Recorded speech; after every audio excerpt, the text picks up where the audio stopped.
ہم ڈرامہ جڑواں بن چکا ہے بہت ہی زیادہ انٹرسٹنگ۔ زارا کی والدہ جو ہوتی ہے وہ زارا کو بتا دیتی ہے کہ تمہیں اور تمہاری والدوں کو جس نے الگ کیا تھا، تمہارے ماں باپ کو جس نے الگ کیا تھا، وہ تمہاری پھپھو ہی ہے، اور یہ پھپھو ہی ہے جو تم لوگوں کی بربادی کی وجہ بنی ہوئی ہے۔ یہ سنتے ہی زارا جو ہوتی ہے وہ بہت زیادہ غصے میں آ جاتی ہے اور وہ کہتی ہے کہ ان سے تو میں بدلہ لے کے رہوں گی اور ان کا سچ جو ہے وہ میں بابا کے سامنے لا کر رہوں گی، پھر ہی ان کو پتہ چلے گا کہ یہ جو ہے وہ بالکل بھی اچھی بہن نہیں، یہ بالکل بربادی لاتی ہیں اور ان کی وجہ سے ہم لوگ جو ہیں آج تک اپنے باپ سے اتنی زیادہ دور رہے۔ دوسری طرف سارا جو ہوتی ہے وہ سمت کو کہتی ہے کہ میں نے کراچی جانا ہے۔ اس پر وہ کہتا ہے کہ تم نے پھر سے کراچی جانا ہے؟ اس پر وہ کہتی ہے ہاں میں نے کراچی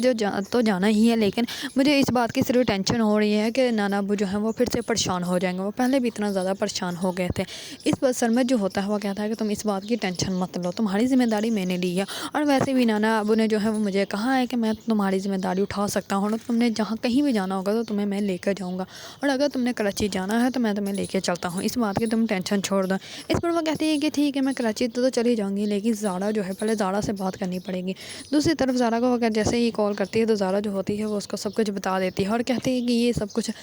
جو ہے وہ ہماری پھپھو نے کیا ہے اور انہوں نے ہی ہم لوگوں کو اتنا دور رکھا، وہ بھی آج تک میں اپنے باپ کے پیار سے محروم رہی اور تم اپنی ماں کے پیار سے محروم رہی، لیکن اب ہم لوگوں نے یہ سب کچھ صحیح کرنا ہے۔ اور دوسری طرف عادل جو ہوتا ہے وہ زارا سے شادی کرنے کے لیے بہت زیادہ خوش ہوتا ہے، کیونکہ جیسے ہی اس کی ماں جو ہوتی ہے وہ زارا کے والد سے جا کے سارا کی شادی کی بات کرتی ہے تو اس کا باپ جو ہوتا ہے وہ کہتا ہے کہ یہ تو بہت ہی زیادہ اچھی بات ہے کہ اگر عادل کی شادی جو ہے وہ سارا کے ساتھ ہو جائے اور گھر کی بات جو گھر میں ہی رہ جائے گی، لیکن عادل کی ماں جو ہوتی ہے وہ تو صرف اس لیے بات کرتی ہے کہ اس کا باپ جو ہے وہ سارا پہ غصہ کرے گا، لیکن اس کو تو یہ اندازہ ہی نہیں تھا کہ سارا کا باپ جو ہے وہ تو سارا کی شادی ہی طے کرنے کے لیے بارے میں سوچنے لگ پڑیں گے، لیکن جیسے ہی وہ یہ سنتی ہے تو اس کو بہت زیادہ غصہ آتا ہے اور وہ وہاں سے اٹھ کر چلی جاتی ہے۔ دوسری طرف سارا کے والد جو ہوتے ہیں وہ بہت زیادہ ابدیدہ ہوتے ہیں اور وہ کہتے ہیں کہ میری بیٹی کی وجہ سے